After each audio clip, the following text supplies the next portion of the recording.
நம்ம எல்லாருக்கும் கிருஷ்ணரை பற்றி நல்லாவே தெரியும். ஆனால் கிருஷ்ணருக்கு ஒரு தங்கச்சி இருந்தது அப்படிங்கிறது யாருக்காவது தெரியுமா?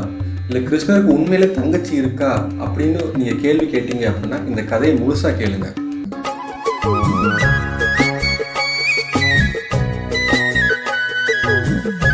கிருஷ்ணர் பிறக்கிறதுக்கு முன்னாடி துவாரகை ஆட்சி பண்ணிட்டு இருந்தது ஒரு கொடூரமான ஒரு மகாராஜா. அவர் பேர் தான் கம்சன். இவர் எந்த அளவுக்கு கொடூரம் அப்படின்னா எதை பற்றியும் கவலைப்பட மாட்டார். நீதி, நேர்மை, நியாயம், தர்மம் எதுவும் கிடையாது. தனக்கு என்ன வேணுமோ அது நடத்தக்கூடிய ஒரு ஆள். இவர் கொடூரத்தில் மக்கள்லாம் ரொம்பவே வருத்தப்பட்டாங்க. இந்த ராஜா கிட்ட நமக்கு ஒரு விடிவு காலமே வராதா அப்படின்னு சொல்லி கடவுள்கிட்ட வேண்டிட்டு இருந்தாங்க. அப்போது ஒரு நாள் கம்சனுக்கு ஒரு அசரீரி சொல்லுது. அதாவது வாசுதேவருக்கும் தேவைக்கும் பிறகு குழந்தையால தான் உனக்கு அழிவே இல்லைன்னு நீ ரொம்ப ஆணவத்தில் ஆடாத, உனக்கு அழிவு காலம் ஆரம்பிச்சிருச்சு அப்படின்னு சொல்லி அந்த அசரீரி சொன்னோடனே கம்சனுக்கு பயங்கரமான கோபம் வருது. நம்மளை அழிக்க ஒருத்தன் வந்திருக்கானா, அப்போ அவனை முதல் நம்ம அழிக்கணும்டா அப்படின்னு சொல்லிட்டு அவர் என்ன பண்றாரு, வாசுதேவரும் தேவகியும் சிறை பிடிக்கிறாரு. சிறை பிடிச்சி வாசுதேவருக்கும் தேவகிக்கும் பிறகு ஒவ்வொரு குழந்தையும் அவர் செவுத்துல அடிச்சே கொள்றாரு.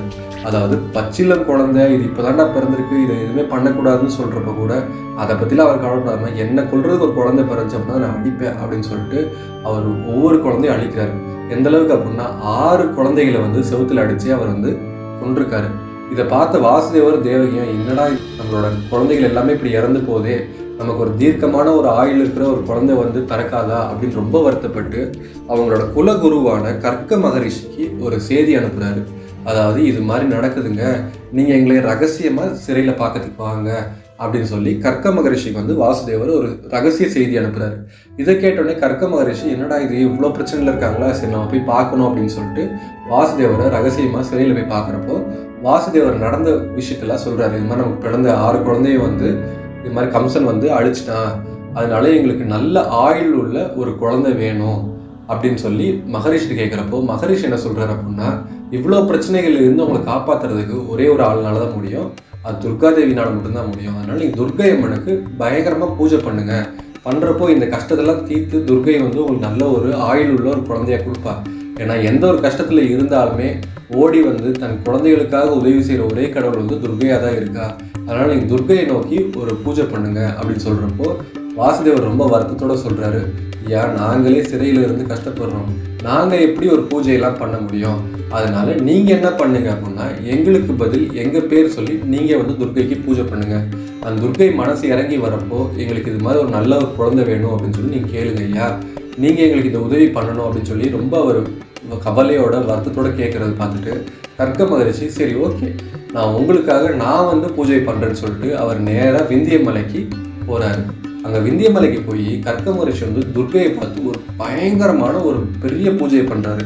இந்த பூஜையை பார்த்து துர்கை ரொம்ப சந்தோஷப்பட்டு உங்களுக்கு என்னங்க வேணும் அப்படின்னு சொல்லி அவங்க ஒரு அசரீதியாக கேட்குறாங்க. கேட்குறப்போ இது மாதிரி வாசுதேவருக்கும் தேவகிக்கும் ஒரு நல்ல ஒரு ஆண் குழந்தை வேணும், அதுவும் அதிக ஆயுள் உள்ள ஒரு குழந்தை வேணும் அப்படின்னு சொல்கிறப்போ அசரீரியில் துர்கை அம்மன் என்ன சொல்கிறாங்க அப்படின்னா, வாசுதேவருக்கும் தேவகிக்கும் மகாவிஷ்ணுவே குழந்தையா பிறப்பாரு, அவருக்கு அதீத ஆயுள் இருந்து துவாரகையை பெரிய ஒரு ராஜாவாக இருந்து ஆட்சி பண்ணுவார், நீங்கள் வருத்தப்படாமல் போய் சொல்லுங்கள்.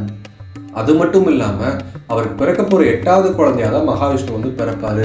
அந்த குழந்தை பிறந்த உடனே அந்த குழந்தையை எடுத்துகிட்டு நேராக நந்தகோபாலன் யசோதை அவங்க வீட்டில் போய் அவங்களுக்கு பிறந்திருக்க பெண் குழந்தைய கிட்ட இந்த ஆண் குழந்தைய வச்சுட்டு பெண் குழந்தைய எடுத்துக்கிட்டு நீங்கள் சிறைக்கு வந்துடணும் அப்படின்னு சொல்லி அந்த அசரீரி சொல்லுவோம். உடனே ஓகே சரி ஓகே நம்ம இதை சொல்லிடுவோம் அப்படின்னு சொல்லி நேராக கர்க்க மகரிஷி நம்ம வாசுதேவர்கிட்ட இந்த நடந்த விஷயத்தை சொல்கிறாரு. இது மாதிரி உங்களுக்கு 8வதாக பிறக்கக்கூடிய குழந்தை ரொம்ப அதிசயமான ஒரு குழந்தையா இருக்கும், அதுக்கு பயங்கரமான ஒரு ஆயுளும் இருக்குது, அது பெரிய மகாராஜா வரும்.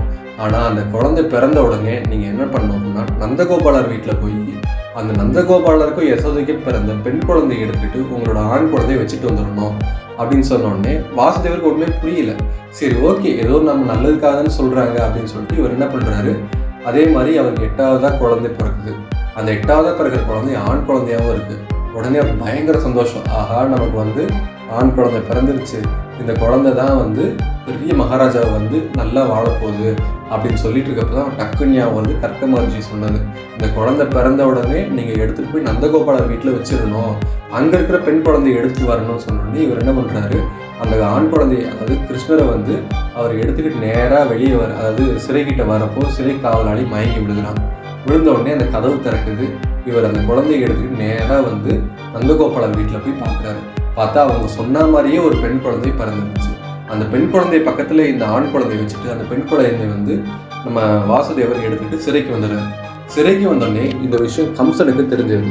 கம்சன் உடனே பயங்கர ஆக்ரோஷத்தோட நம்மளை அழிக்க பிறந்த குழந்தையை நான் கொல்றேன்டா அப்படின்னு சொல்லிட்டு அவர் சிறைக்கு வந்து நம்ம வாசுதேவர் கை கிட்ட இருந்த அந்த பெண் குழந்தையை எடுத்து அவர் தூக்கி செவுத்துல அடிக்க போறப்போ அது அப்படியே பறந்து ஒரு பெரிய உருவமா மாறுது. கம்சா, உனக்கு அழிவு காலம் ஆரம்பிச்சிருச்சு, உன்னை அழிக்க போற ஒரு குழந்தை பிறந்துருச்சுடா இந்த பூமியில, இதுக்கு மேல உனக்கு அழிவு தாண்டா அப்படின்னு சொல்லி சொன்ன உடனே இந்த கம்சன் கேட்கிறான், நீ யாரு என் அழிவை பற்றி சொல்றதுக்கு அப்படின்னு. அவர் துர்க்கை தேவியை மாறி காட்சி கொடுக்குறான். எங்க அண்ணனே வந்து பிறந்துட்டான், உனக்கு அழிவுகளை ஆரம்பிச்சிருச்சு, நான் அவன் தாண்டா அழிப்பான் அப்படின்னு சொல்லிட்டு அதை மறைஞ்சு. இந்த ஒரு சம்பவத்துக்கு அப்புறம் தான் கிருஷ்ணர் வந்து தான் வாழ்றதுக்கு தன் உயிரே கொடுக்க வந்த துர்க்கையை தன் தங்கையை ஏத்துக்கிறாரு. ஏன்னா கம்சன்கிட்ட போய் உன்னை அழிக்கிறதுக்கு எங்க அண்ணன் வந்துட்டான்டா அப்படின்னு சொல்லி துர்க்கை சொன்னதுனால கிருஷ்ணர் வந்து தன் தங்கை தான் துர்க்கை அப்படின்றத ஏத்துக்கிறாரு. அது மட்டும் இல்லாமல் யாராவது இனிமேட்டு வந்து கிருஷ்ணருக்கு கூட பிறந்தவங்க யாராவது இருக்காங்களா, கிருஷ்ணருக்கு தங்கச்சி இருக்கா அப்படின்னு கேட்டப்ப தயங்காமல் சொல்லுங்கள், கிருஷ்ணருக்கு வந்து துர்க்கை தான் வந்து தங்கச்சியாக இருந்தான்னு சொல்லிட்டு. அதுக்கு இந்த கதை வந்து உங்களுக்கு ரொம்ப யூஸ்ஃபுல்லாக இருக்கும். இந்த மாதிரி புராண கதைகள் உங்களுக்கு தெரிஞ்சுக்கணும் அப்படின்னா நம்ம இயல் சேனலை லைக் பண்ணுங்கள், இந்த வீடியோவை ஷேர் பண்ணுங்கள், அப்படியே இயல் சேனலை சப்ஸ்கிரைபும் பண்ணுங்கள்.